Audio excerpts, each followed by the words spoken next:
What's up, guys? This is day 2 of the open source vlog that I'm doing.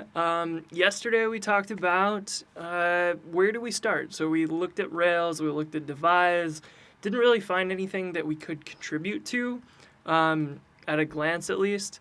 I think we can take a look at Rails and Devise maybe every day or something like that, and just kind of see what's out there. So maybe we stumble into something that's a new ticket that we can maybe stumble on, and maybe we can solve it. We just have to kind of keep an eye on those tickets. So let's just do a quick glance through here and see if we can find anything. I feel like we probably won't, but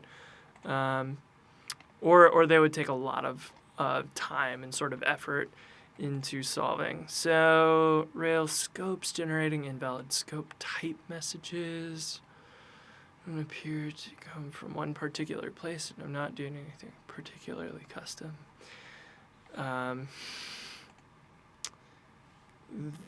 That seems very vague. Example code would be useful. We could probably comment in there and be like, do you have any example code that could be reproducing it? Maybe that's what we want to do. I don't know. I kind of feel like trying to dive into Rails just at the beginning here is going to take some time.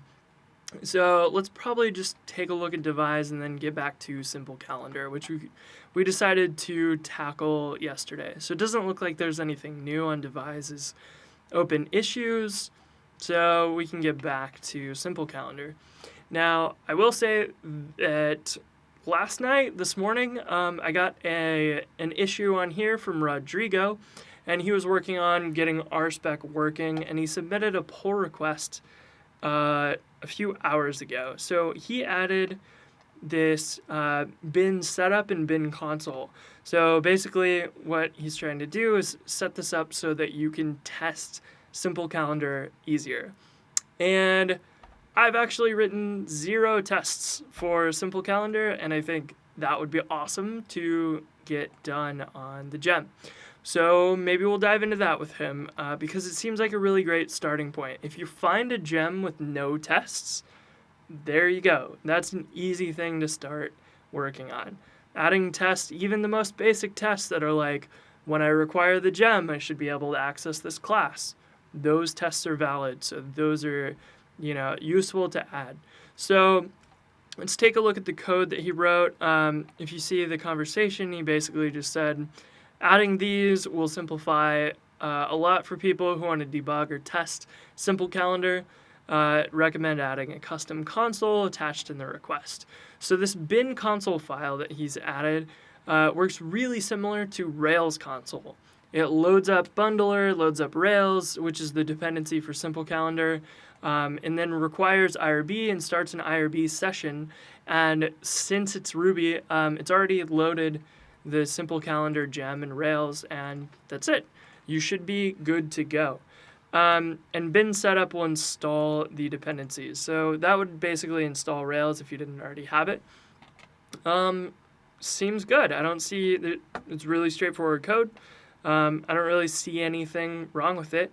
Now, we could just go and merge this by clicking the merge pull request button, but we actually want to test this out on our machine first, so you can make sure that it works. And GitHub adds some awesome instructions here if you click on the command line. So they basically show you, cool, if you've already checked out your repository, you can add, you can check that out. You're gonna just, that's all you have to do. It's really simple. Just follow these 2 steps. So yeah, let's jump into the terminal and do this. So I'm actually just going to do this, copy and paste. So what happens here is, number 1, it checks out a new branch with the user's name dash their branch name. So Rodrigo did this in his master branch. We're going to make a branch on our local machine that is called that. And it's going to mirror our master branch because that's where we want to merge it. And then the next command is going to pull that branch from his Git repository into our new branch, and then we'll be able to test it out Then if it works, we check out our master branch, merge his master branch into it, and then we can push it up to GitHub, and then it's officially done. So let's dive into that. So we've got simple calendar checked out on my machine. We just have to paste this in. That was it. As simple as that. We are checked out into the Rodrigo master branch. And if we list the files here, you'll see a bin folder now. You can go into bin. You'll see console and setup. If we run, I'm going to go back out, run bin console. And so it looks like we got a little homebrew warning message. We have kind of a weird homebrew setup on this machine that's shared across multiple users because it's a shared Office Mac. So don't worry about that. But yeah, here we should be able to access the simple calendar module. And we can. So this works perfectly. We can try the bin setup as well. This should just run bundler as you would expect. Resolves dependencies. That's it. Loads up Rails, which has a lot of dependencies as it is, and simple calendar. We're done. I think it's good to merge.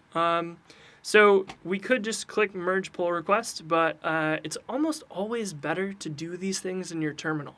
You have full control over it, so you can do it the right way. And this is something that, like, regardless of using GitHub, maybe you're on Bitbucket or your own Git server, anything that you're using, I would follow these instructions generally because they're good practice. And even if you aren't, like, if you don't have this merge pull request button, it's good practice to learn how to use Git appropriately. So what happens here is if we git checkout master, we jump from Rodrigo's branch to our master branch.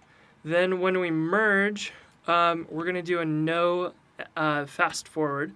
And so this basically is going to create a commit here.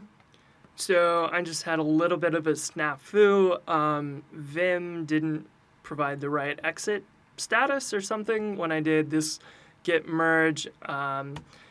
And so when I quit Vim here and save this, it thought that Vim had been closed improperly. So I just went and Googled that. I cut that out from this episode because it wasn't really relevant. But if you ever run into this, just Google it. There was a problem with the editor VI. That was it. I just ran the config global core editor to be Vim, and we're back in business. So it's kind of irrelevant in the weeds, but if you run into those things, and I'll try not to cut that out next time, but yeah, if you run into those things, usually you can just Google it and find out more information on it and probably get those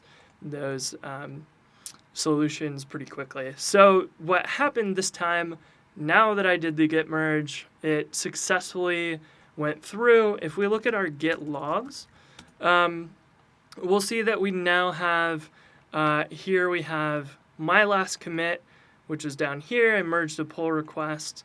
And then Rodrigo had 2 commits for his, and we have 1 merge commit. So he owns these commits, and I merged them in to that master branch. And really the last thing we have to do is git push origin master. And if we do, I think -u sets this as the default remote and branch if you were just to run git push with nothing else. So if we were to do git push now, that would be that would push to origin master. So that is what this last commit or last message in the push says basically.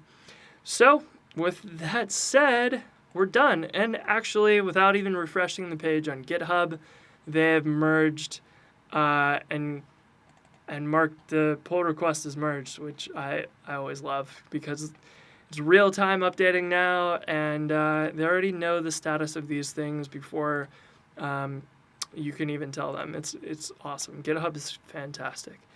So yeah, that's it. We've merged a pull request and Rodrigo shows up in the Git history, which is super cool, along with everybody else that's contributed. And we don't really need to release a new version of this. This is still kind of like in progress. There's no benefit to anybody if we were to release a new version of this on Ruby Gems. So the latest version that I have here is, I forget what version now, not the bin folder, the lib folder, the versions file. We're at 1.1.10. So since this doesn't affect functionality of the app at all, this is more for development stuff, we don't really need to release a new version of that. If we do add a feature in the future that affects the way that things work, we can decide how long do we want to wait till we release a new version or not. I have a tendency to just release lots of new versions as long as they don't break anything. So yeah, I think I'm gonna call it a day. We got a good pull request merged. Maybe we'll take a look at these and see if any of these old ones are worth closing. Some of them are probably old. So this adds the start date to the default classes on the TD tags. So we haven't really talked about this. Simple Calendar generates a table, an HTML table. It has a header. It has multiple rows for however many weeks in the calendar. And then each of the days is a TD tag.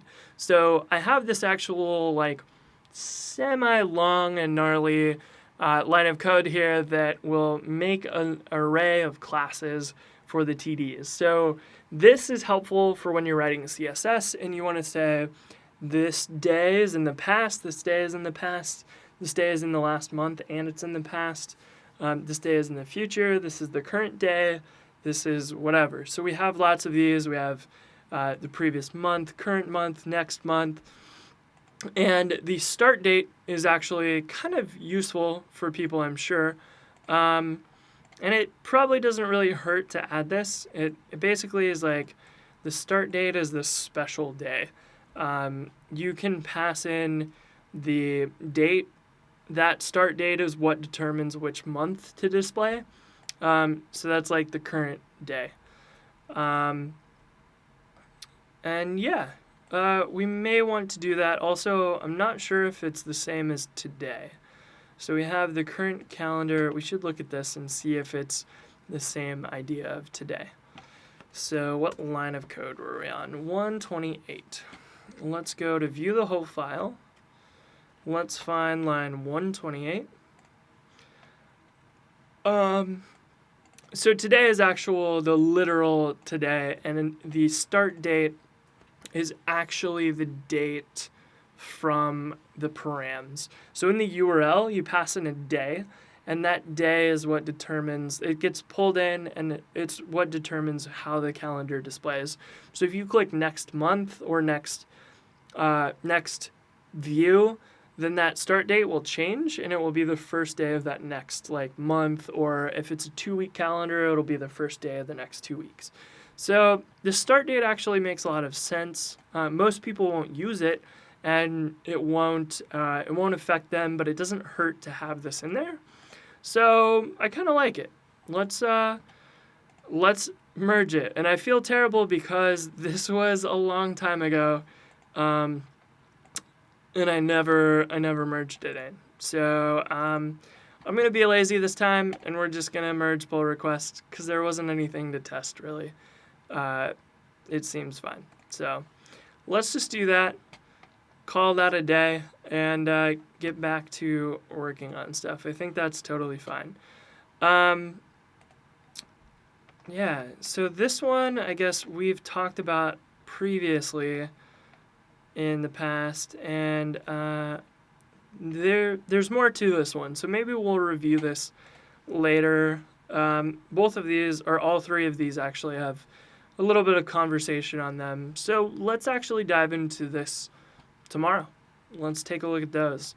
May 7th, March. Clearly I'm not doing a great job of keeping track of these pull requests. But I usually try to make sure I comment at least once. So I answer this guy's question.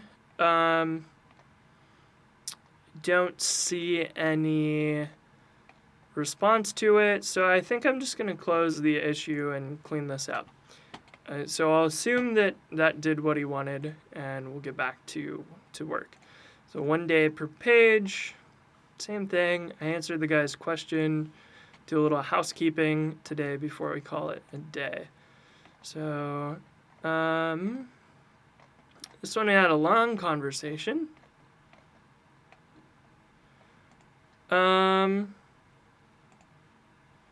Yeah, looks like we got everything working in that one, so we'll close that one too.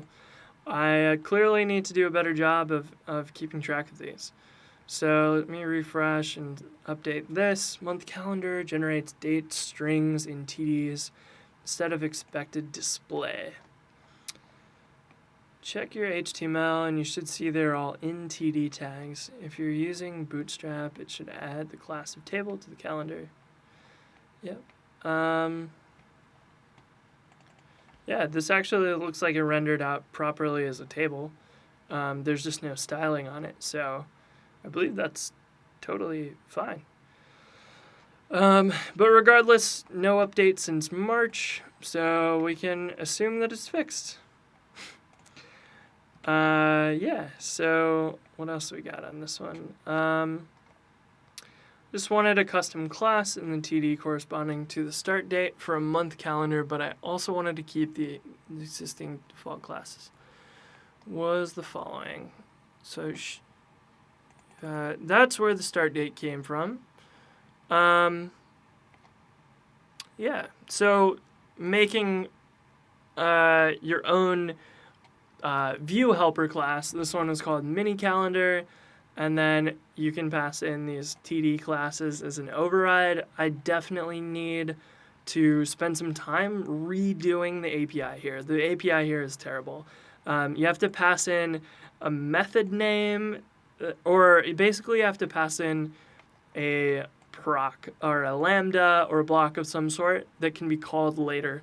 So this is pretty gnarly because when you got to generate a method, because you don't want to put this inline, that would be terrible. It's too much code, and you don't want to put it inline, and then you have all this. Like, this is a terrible way to interface with the calendar, and I really, really need to clean that up. So, so we've got that. Because this, if we look at issue 67 that was referenced here, let's see, there's no easy way. Actually, that's the same one. So the ticket references itself. So we added the pull request to do start time before. We can just close this because the pull request happened. I'm just going to say sorry for being so late on this. I merged your pull request, and this is one of those times where it's like this one little class isn't worth releasing a brand new gem, so I'm kind of gonna hold off, or brand new gem version. So I'm kind of gonna hold off until we actually have something substantial to ship, because I'm sure that this user has actually been using their fork of the gem. In the meantime, if they're using it at all. So we're just going to say merge your pull request and should release that in a version shortly. Close and comment. Feel bad about being so super late to that, but it is what it is. Parsing attribute start time causes error. We talked about this a long time. Apparently I asked for an example code and didn't get anything, so we can assume that that is no longer relevant as well. So this last ticket that's open was my fault. I need to fix passing, or to allow passing false as an option. As a Boolean instead of the string as false. So right now you can pass in an empty string if you want to remove like the previous month link or the next month link, and that's fine. But ideally, it's better if you have, like, if you pass in false, it just doesn't display it. That makes more sense to people. It's a lot more logical. But for now, I think the empty string is probably, like, acceptable. So let's just close that too. And today ended up being like just taking a look at the issues and doing some housekeeping. And tomorrow, let's start with RSpec. Let's start by trying to write some tests for this and get that set up. We've got an RSpec file. It doesn't really do anything. What was this commit back in the day? We actually had a spec folder at some point. Where did our spec folder go? I really wonder where that went. I don't actually see it. That's interesting. We may have to figure this out and figure out where our spec went, because I did remember that commit and it's gone now. So yeah, time to do some, now that we've got this housekeeping done, it's time to actually like figure out and plan what we're going to work on, start working on it, outline kind of the to-dos, and see if anybody else wants to jump in and hack on this with me. So let's do that tomorrow. Peace.